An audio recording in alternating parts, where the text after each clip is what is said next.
L'un est anglais, l'autre du sud de la France. L'un est le plus jeune de la flotte, l'autre le doyen. A priori, tout oppose Jean-Paul Mourenne et Henri Bambi. Être le plus jeune, c'est vraiment intimidant, avec tous les skippers connus qui sont présents sur la course depuis de nombreuses années. J'espère seulement pouvoir montrer ce que je sais faire.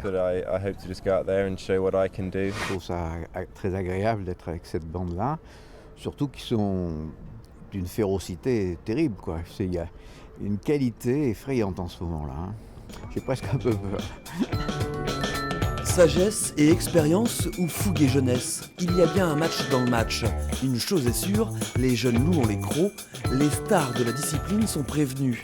À bon entendeur, nous on est jeunes, on a la hargne, on a envie de faire devant eux et je pense qu'eux ils ont beaucoup plus de stress d'avoir des petits genoux qui les accrochent au basket et qui de temps en temps font devant eux, quoi. Donc pour moi c'est plus une motivation qu'autre chose d'avoir un plateau relevé, quoi. Un plateau relevé fournit de quoi pimenter cette solitaire du Figaro Éric Bompard-Cachemire, comme à chaque fois. Car c'est bien là le secret de cette course de fond.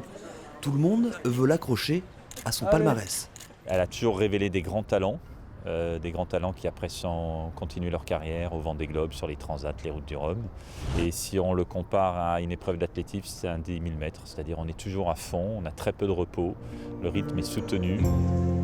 Les fines lames de la course au large ont aiguisé leurs armes. Ces 37 solitaires auront quelques 1400 milles, soit près de 2400 km entre la France et l'Espagne, pour se départager.